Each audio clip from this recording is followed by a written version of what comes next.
اعوذ باللہ من الشیطان الرجیم بسم اللہ الرحمن الرحیم الحمد للہ والصلاة والسلام علی اہلہا اللہم صلی علی محمد وآل محمد وعجل فرجہم۔ محترم ناظرین و سامعین، السلام علیکم ورحمۃ اللہ وبرکاتہ۔ آج کی نئی ویڈیو کے ساتھ حاضر خدمت میں ہوں علی روحانی اور آپ دیکھ رہے ہیں ہمارا آفیشیل یوٹیوب چینل۔ آغاز ویڈیو میں حسب سابق آپ سب سے اپنی صحت و سلامتی، اہل خانہ کی صحت و سلامتی سمیت اہل ایمان میں سے جو مریضان ہیں ان سب کی صحت و سلامتی کے لیے دعائے صحت و عافیت کی التماس، اور اپنے مرحومین، آپ کے مرحومین سمیت جنوں ان میں سے جو موحدین اور محبان قرآن و اہل بیت دنیا سے جا چکے ان سب کے لیے دعائے مغفرت کی، ان سب کی مغفرت کے لیے دعائے مغفرت کی التماس۔ الحمدللہ پیغام القرآن سیریز کا 22واں درس لے کے، بلکہ غالباً 23واں درس لے کے آپ کی خدمت میں حاضر ہیں۔ اور پچھلے درس میں ہم نے سورہ مبارکہ البقرہ کا جو ایک سلسلہ چل رہا ہے اس کی 96 نمبر آیت تک ایک طالب علم کے طور پہ سبق آپ کی خدمت میں پیش کیا۔ آج ہم 97ویں آیت سے اپنے سبق کا آغاز کریں گے اور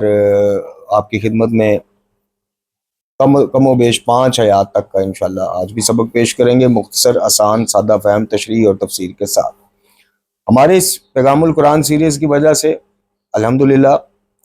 جہاں آپ لوگوں کو، تھوڑے سے لوگوں کو، یعنی پیغام القرآن کے 23 دروس میں سے شاید کوئی 1 2 3 ویڈیو ہوں گی جو 100 کراس کر گئی ہیں ویوز، لیکن باقی ساری 100 سے نیچے نیچے ہیں۔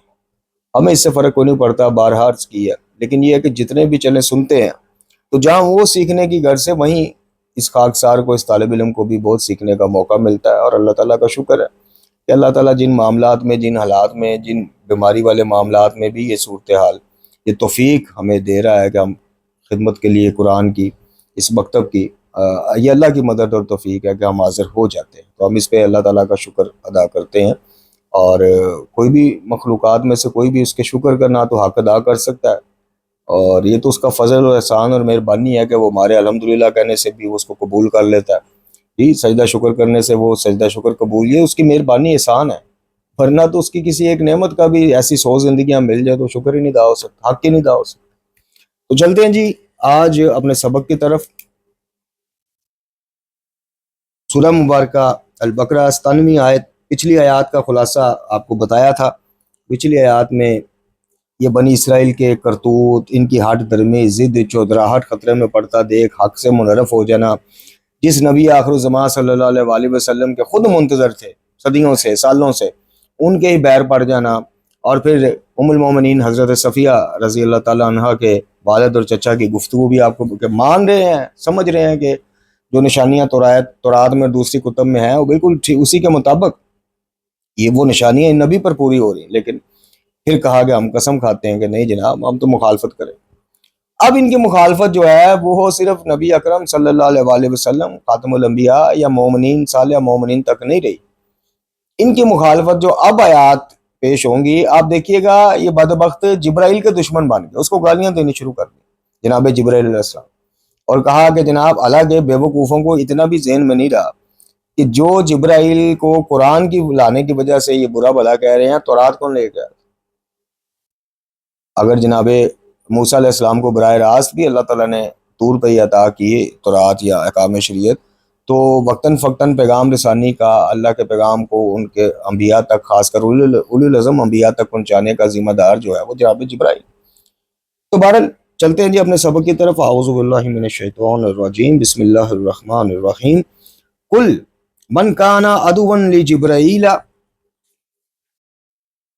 فإنہ نزلہ علی قلبک بإذن اللہ مصدقا لما بین یدیہ وہدی وبشری للمؤمنین۔ اللہ تعالیٰ فرما رہا ہے کہ اے حبیب کہہ دیجئے، فرما دیجئے کہ جو جبرائیل کا دشمن ہو تو وہ اپنے غصے میں آپ ہی مر جائے، بے شک فَإِنَّهُ نَزَلَّهُ، بے شک، بلا شبہ و تردد، اس نے تو اس کتاب یعنی قرآن کو اتارا ہے، علی قلبی کا، آپ کے دل پہ، آپ کے قلب مبارک پہ، بِإِذْنِ اللہ، اللہ کے اذن سے، اللہ کی اجازت سے، اللہ کے حکم سے، مصدقا لما بین یدیہ وہدی وبشری للمؤمنین، جو تصدیق کرنے والی ہے اس کی جو کتابیں اس سے پہلے اللہ نے اپنے انبیاء پر نازل کی، جیسے تورات، جیسے انجیل، جیسے زبور، جیسے دیگر صحیفے۔ اچھا، تصدیق کرنے والی ہے اس کی جو اس سے پہلے کتابیں اللہ نے نازل کی ہیں، اور ہدایت ہے مومنین کے لیے، اور ہدایت کے ساتھ ساتھ خوشخبری بھی ہے اخروی نجات کے لیے۔ اب یہاں اللہ رب العزت نے بات کو واضح کیا کہ یہ بدبخت جو ہیں جناب جبرائیل جیسے مقرب فرشتے کے بھی دشمن ہو گئے، اور اس سلسلے میں جو ہے مختلف مفسرین نے لکھا کہ یہ واضح گالیاں بھی دیتے تھے جناب جبرائیل کو، استغفر اللہ جی۔ اور یہ صرف نبی اکرم صلی اللہ علیہ وسلم یا آپ کے صالح ساتھی صحابہ کرام یا مومنین کو برا بلا نہیں کہتے تھے، بلکہ خدا کے برگزیدہ فرشتے جبرائیل کو بھی گالیاں تک بکتے تھے، اور یہاں تک کہتے تھے کہ وہ ہمارا دشمن ہے، وہ رحمت کا نہیں عذاب کا فرشتہ ہے۔ یعنی اس بنا پر تمہاری گالیاں جبرائیل پہ نہیں بلکہ انڈائریکٹلی خداوند کریم کی ذات مبارکہ تک جاتی، نعوذ باللہ۔ اب دیکھیں جبرائیل جو ہے وہ کس کے حکم کا پابند ہے؟ اللہ تعالیٰ فرما رہا ہے کہ بھی وہ میرے حکم سے، میرے اذن سے ہی میرے بندے عبد خاص میرے نبی آخر الزمان پر یہ وہی لے کے جاتا ہے جس کو قرآن کہا جاتا ہے، جو قرآن آپ پر۔ تو انڈائریکٹلی بدبختو، بے وقوفو، منحوسو، لائنو، تم انڈائریکٹلی تو اپنے رب کو ہی برا بلا کہہ رہے ہو۔ تم صرف اس نبی کے دشمن نہیں، صالح مومنین کے دشمن نہیں، تم تو جبرائیل کے بھی دشمن، جو کہ براہ راست اللہ کے اذن سے اللہ کی طرف سے وہی لے کے اپنے اس کے عبد تک، اس کے نبی تک پہنچاتا ہے۔ یہاں پہ ایک روایت بھی آپ کی خدمت میں پیش کرتے ہیں، یہ تفسیر طبری میں روایت درج ہے، اور ہمارے ہاں بھی تفسیر المرجان میں بھی درج ہے۔ ایک منٹ،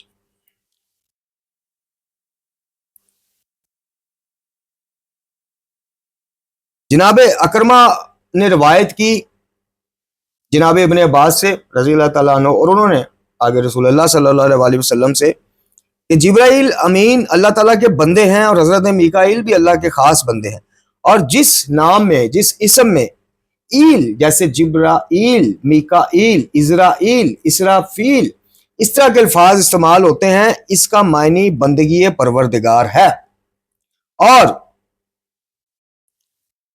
اللہ تعالیٰ کے نزدیک اس مقرب فرشتے، اس ملائک یعنی ملک یعنی جناب جبرائیل علیہ السلام کا مقام بہت ہی اعلیٰ اور عرفہ ہے۔ آپ اللہ تعالیٰ کے انتہائی مقرب اور وحی لانے کے اہم فریضہ پر مامور فرشتے ہیں۔ قرآن مجید نے کہیں آپ کو روح الامین، کہیں روح القدس کا لقب دیا، اور اس آیہ مبارکہ میں واضح آپ کا نام نامی استعمال کیا۔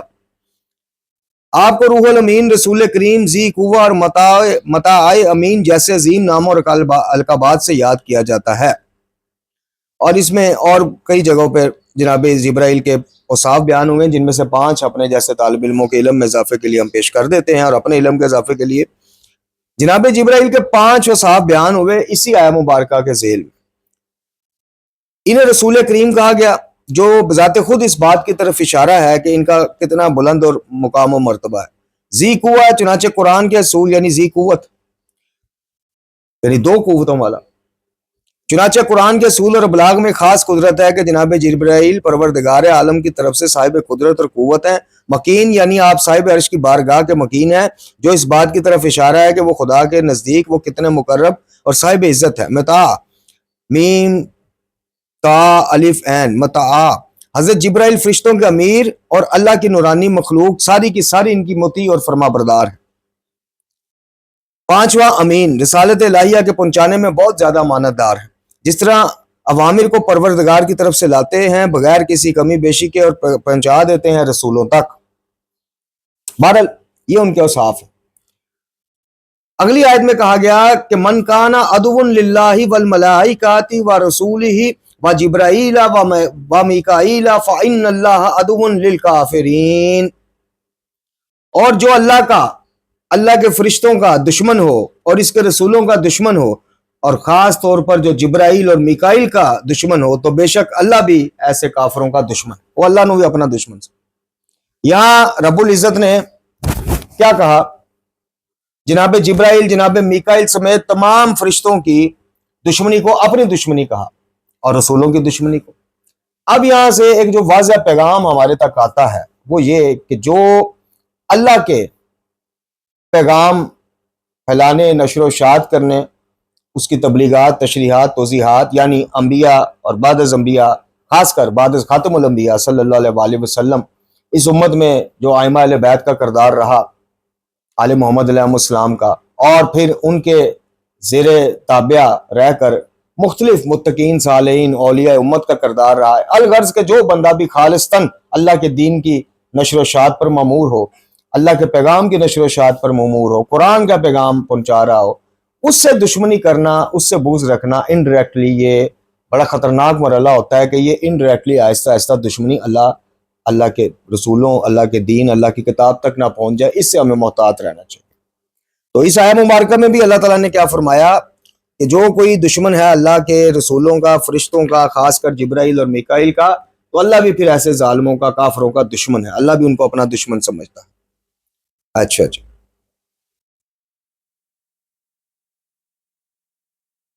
اللہ اکبر۔ اب جبرائیل علیہ السلام کے جیسے آپ نے صاف سنے، تو جناب میکائیل کا بھی ایک مختصر چلیں وہ سنتے جائیں۔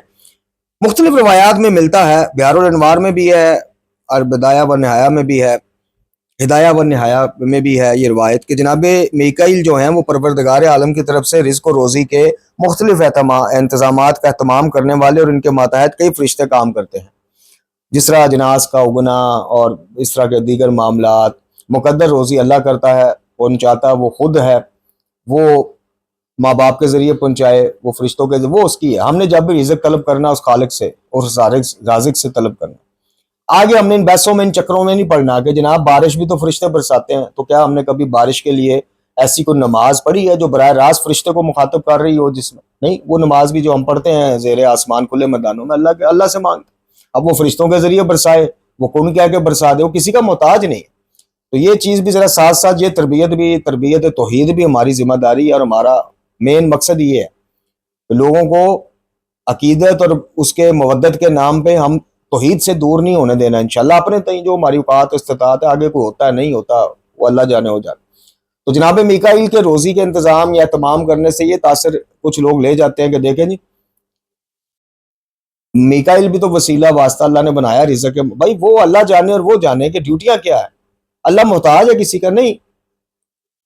وہ جناس اگانے میں، فصل برباد کرنے میں ظالموں کی، یا کسی کو یا اس کو وہ ہرا بھرا، جو بھی معاملہ ہے وہ اللہ کا اور اس کا ہے۔ ہم نے نہ میکائیل کو رزق کے لیے پکارنا ہے،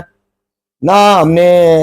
بارش والے فرشتے کو بارش کے لیے پکارنا ہے، نہ اسرائیل جب آئیں گے تو ہم نے ان سے براہ راست زندگی بڑھانے کی استدعا کرنی ہے کہ جی چلو ایک باری موقع دے دو، چلے جاؤ، میری زندگی سال دو سال بتا دو، نہیں۔ وہ اپنے اللہ کی طرف سے ڈیوٹیوں پہ مامور ہیں، ان کو رہنے دیں۔ تو یہ ہواؤں چلانے والے فرشتے، بادلوں کو حرکت دینے والے فرشتے، یہ سب جناب میکائیل کے معاون اور ماتحت ہے۔ یہ روایات کا ایک نچوڑ نکلتا ہے کہ جناب میکائیل کے زیر انتظام جو معاملات کرنے والے فرشتے ہیں، ان میں ہوائیں چلانے والے، بادل برسانے والے، بارشیں برسانے والے، اور مختلف اجناس کی فصل کو کم یا زیادہ یا جو بھی معاملہ ہوتا ہے، یہ معاملات ہیں۔ آگے چلیے، وَلَقَدْ أَنزَلْنَا إِلَيْكَ آيَاتٍ بَيِّنَاتٍ وَمَا يَكْفُرُ بِهَا إِلَّا الْفَاسِقُونَ، اور بلا شبہ ہم نے نازل کی آپ کی طرف واضح اور کھلی آیات، اور ان کا انکار نہیں کرتے مگر فاسقین، نافرمانی کرنے والے۔ یہاں اللہ رب العزت نے بتایا کہ نبی صلی اللہ علیہ وآلہ وسلم یہ تو آیات بینات ہیں، کھلی ہوئی نشانی، ان کا تو انکار ہی ممکن نہیں۔ کوئی بھی عقل، صاحب عقل جو قرآن دعوتیں دے رہا ہے، اس دعوت کو سنے گا، بیٹھے گا، تو انکار ممکن نہیں۔ اپنے کفر کی وجہ سے وہ قبول نہ کرے وہ الگ بات ہے، لیکن فاسقین ایک قدم اور آگے ہوتے ہیں، منافقین اور فاسقین۔ وہ کیا کرتے ہیں کہ وہ کھلی آیات دیکھ کے بھی کوئی نہ کوئی بیچ میں سے ٹچ نکال لیتے، طویل نکال لیتے، کوڑی ڈال لیتے۔ تو یہ بھی ہمیں ایک تربیتی درس یہاں پہ اس آیہ مبارکہ سے ملا کہ کھلی ہوئی آیات کے مقابلے میں ضعیف روایات کا جال بچھا کے بیچ میں سے راستے نکال لینا، یہ بقول قرآن فاسقین کا کام، انکار کرنے کا مترادف ہے نا۔ ایک آیت قرآنی میں، محکم آیت میں کھلا حکم دیا جا رہا ہے، نہیں ہوگی تیرے علاوہ عبادت بھی کسی کی، نہیں ہوگی تیرے علاوہ مدد۔ اب یہاں سے جو پیغام ہمیں یہ نہیں مل رہا کہ اب جناب اس آیت کے تحت ہم ماں سے روٹی نہیں مانگ سکتے، ہم ایک دوسرے سے تعاون نہیں مانگ سکتے، ہم سبسکرائبر نہیں مانگ سکتے، ہم مسجد کا چندہ نہیں۔ اس آیت سے ہمیں ملا یہ ہے کہ جیسے عبادت فقط تیرے لیے، ویسے مدد بھی فقط تجھی سے، کیا کہ ہمیں دنیاوی اسباب میں سے کسی کے پاس صبح جانا ہے، مثال کے طور پہ مجھے صبح ایک درخواست لے کے اپنے ایم ڈی کے پاس جانا ہے، کہ جناب میں بڑا بیمار شمار ہوں، بڑا خرچہ ہو رہا ہے، لاکھ روپیہ قرضہ دے دو، تو میں نے اس ایم ڈی سے امید نہیں لگانی، اس کو دینے والا وہ نہیں، میں نے اللہ سے دعا کر کے اللہ میں نے صبح اس طرح جانا ہے، تو اس کے دل میں میرے لیے رحم ڈالنی اور میرا یہ کام اس کے ذریعے سے کروا دیں۔ اس آیہ مبارکہ سے ہمیں ظاہری اسباب سے بھی مدد لینے کے لیے توکل اللہ پہ رکھنے کی وہ ملتی، امید اللہ پہ رکھنے کے درس ملتا، اور مدد اللہ سے صرف اللہ سے مانگنے کی کہ اس سے پہلے اس مالک حقیقی، خالق حقیقی جو میرے احمدی دا بھی مالک ہے تو میرا بھی مالک ہے، اس مالک حقیقی کی طرف رجوع کرنا کہ اللہ میں صبح یہ سوچا، ارادہ کیا، میں درخواست دینی ہے، مالک ان کے وسیلے سے میری رہنمائی آسانی فرما دیں، ان کے دل میں میرے لیے نرم گوشہ ڈال دیں۔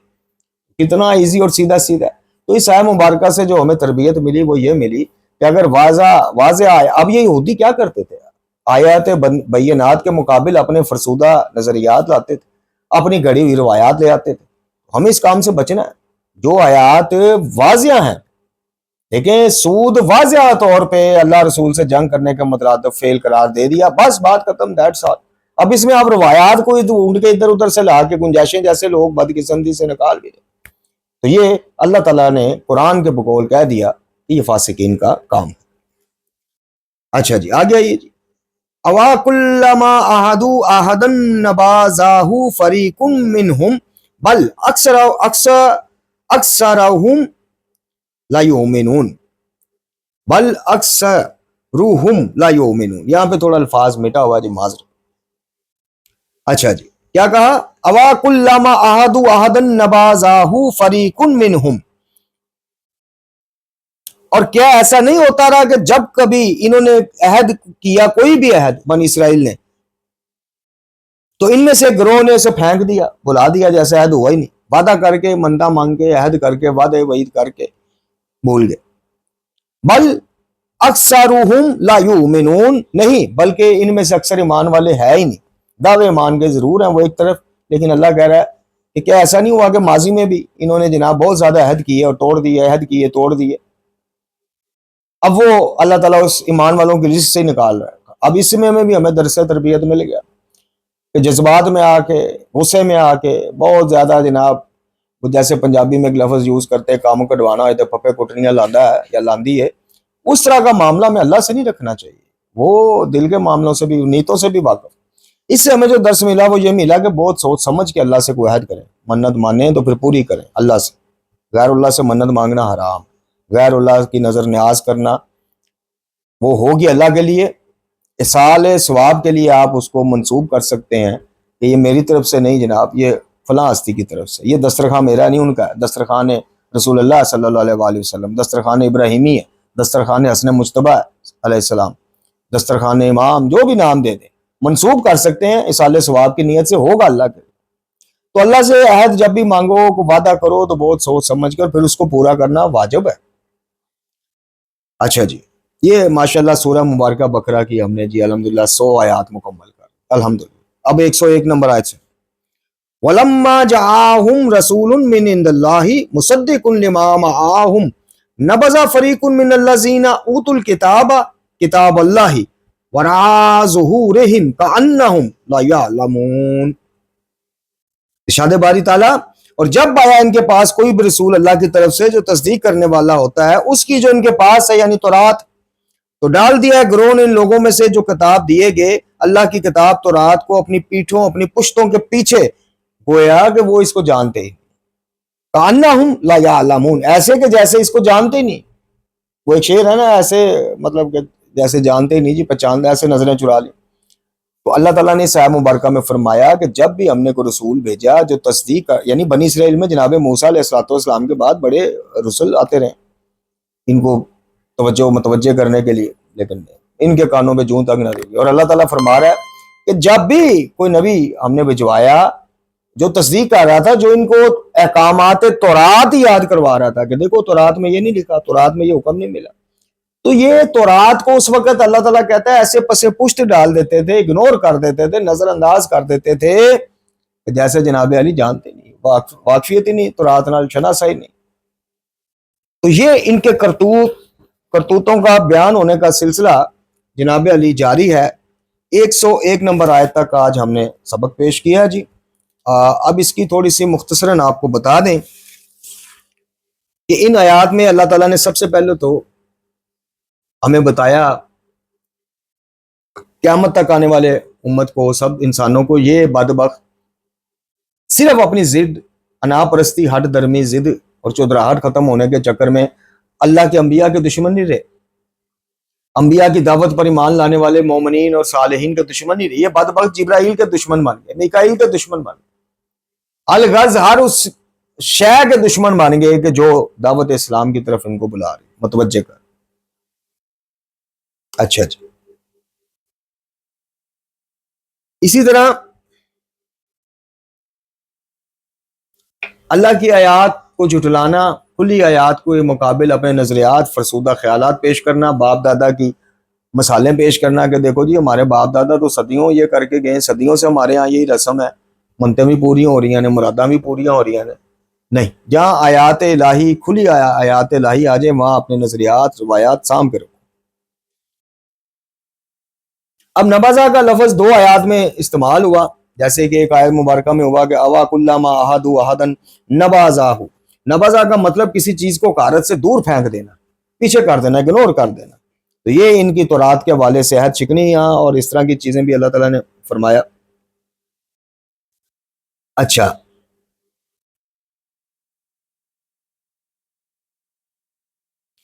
اب اللہ تعالیٰ نے جو عہد کا معاملہ کیا وہ بھی آپ کو بتایا کہ سب سے پہلا عہد تو ہے ہی ہر بشر سے، عہد توحید،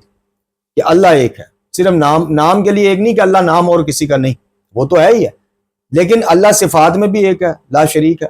اللہ عبادات میں بھی لا شریک ہے، اللہ افعال میں، کائنات بنانے میں بھی لا شریک، کوئی اس کا شریک نہیں، کوئی مشاورتی کمیٹی کوئی نہیں، کائنات چلانے میں بھی، یعنی اللہ کو ایک ماننا ہے تو ہر طرح سے ماننا ہے، بوفے سسٹم نہیں کرنا کہ تھوڑا سا ادھر سے پلیٹ میں ڈال لیا، تھوڑا ادھروں لے لیا، تھوڑا غالی ملنگا کو لے لیا، تھوڑا انہاں کو لے لیا۔ قرآن اور اہل بیت سے لینا، اور قرآن اور اہل بیت میں بوفے سسٹم اس معاملے میں نہیں۔ اللہ ایک ہے تو ہر جگہ ایک ہی ہے، اس کا کوئی شریک نہیں، تو کسی بھی جگہ نہ اس طرح نہ اس طرح، نہ براہ راست نہ اللہ کے اذن سے، اس کا شریک کوئی نہیں۔ اللہ ایک طرف خود ہمیں منع کر رہا ہے کہ میرے کسی معاملے میں میرا کوئی شریک نہ قرار دو، اور ایک طرف خود ہی باذن اللہ اجازتیں دے جا رہا ہے۔ معجزات، کرامات اور دیگر معاملات کو لے کے جو ہمیں اس دھوکے میں ڈال دیا گیا ہے کہ اللہ نے خود ہی بنا کے بس دے دیا، سپرد کر دیا معاملہ ان کے، وہ مفوضہ کا عقیدہ ہے، تفویض والوں کا، اور امام علی رضا علیہ السلام نے 3 سے زیادہ اپنی احادیث میں ان کو مشرک قرار دیا۔ اچھا اچھا، پھر اللہ تعالیٰ نے فرمایا، آخری جو آپ کے سامنے 101 نمبر آیت پڑھی، اس میں اللہ تعالیٰ نے بتایا کہ جب بھی کوئی رسول آیا جس نے تورات کی تصدیق کی، جناب موسیٰ کی تصدیق کی، ان کو متوجہ کیا بطور نبی، تو انہوں نے صرف ان کو نہیں جھٹلایا، ان ظالموں نے کس کس کو جھٹلایا؟ ان ظالموں نے تورات کو بھی جناب یکسر نظر انداز کر دیا اور ایسے پسے پشت پھینک دیا کہ جیسے ان کا کوئی تورات کے ساتھ واسطہ ہی کوئی نہیں، لینا دینا ہی کوئی نہیں۔ تو محترم ناظرین و سامعین، ان 5 آیات سے جو ہمیں ایک خلاصہ ملتا ہے، وہ خلاصہ ہمیں یہ ملتا ہے کہ اللہ تعالیٰ کا پیغام پہنچانے میں فرشتے ہوں، انبیاء اور رسل ہوں، ان کے نائبین ہوں، یعنی ان کے بعد ان کے نائبین ہوں، اولیاء امت ہوں، ائمہ اہل بیت، کوئی بھی الغرض کہ جو بندہ دین کے کام سے خالصتاً نیت کے ساتھ، نمود و نمائش کے لیے نہیں، دین کے نام پہ اپنے نظریات پھیلانے کے لیے نہیں، دین کے نام پہ اپنا فرقہ پروموٹ کرنے کے لیے نہیں، دین خالص اور آسان دین جسے بدقسمتی سے بہت زیادہ ہی مشکل اور کمپلیکیٹڈ بنا دیا گیا ہے۔ میں اگر صرف مسئلے کے تشیع میں رہ کر اپنے دائرے میں بات کروں، مجھے باقیوں سے کیا لینا دینا؟ بھئی میرا اپنے گراج کے گیٹ کے باہر گند پڑا ہو اور میں جا کے محلے والوں کے دروازے کھٹکانا رہا، آ گند صاف کر لو، ان میں سے کوئی ایک بھی کہہ دے کہ جا بھائی پہلے اپنا، تو میرے پلے کیا رہ گیا؟ تو اس لیے میں تو مکتب تشیع، اصل مکتب تشیع، حقیقی مکتب قرآن و اہل بیت کا خادم ہوں، تو میری ذمہ داری یہی ہے کہ اس میں سے میں کو کانٹ چھانٹ کا کام بطور طالب علم کرتا رہوں۔ تو گزارش یہ ہے کہ ہمیں دین کے نام پہ اگر کوئی خالص دین پھیلانے کے لیے، اختلافات کے باوجود سب کو گنجائش دینے کے لیے تیار ہوتا ہے، دین کا کام کر رہا ہے، وہ انبیاء ہوں، انبیاء کے آگے نمائندگان ہوں، ان نمائندگان کے آگے نمائندگان ہوں جو اللہ کے دین کے لیے، اللہ کے دین صرف نماز، روزہ، حج، زکوٰۃ، خمس، صدقہ، چندہ، زکوٰۃ تک محدود نہیں، اللہ کا دین حسن اخلاق بھی ہے، ہمسایوں کا خیال رکھنا بھی ہے، اللہ کا دین ماں باپ کی عزت و احترام، بچوں سے شفقت و پیار، حلال روزی کا کھانا کمانا، اللہ کا دین زنا، لواطت بازی، جھوٹ، شراب، جوا، ان سے دور، یہ ساری چیزیں دین الہی کے اس میں شامل ہیں۔ تو اگر کوئی بندہ خالصتاً امر بالمعروف و نہی عن المنکر کی نیت سے کوئی پیغام الہی پہنچا رہا ہو،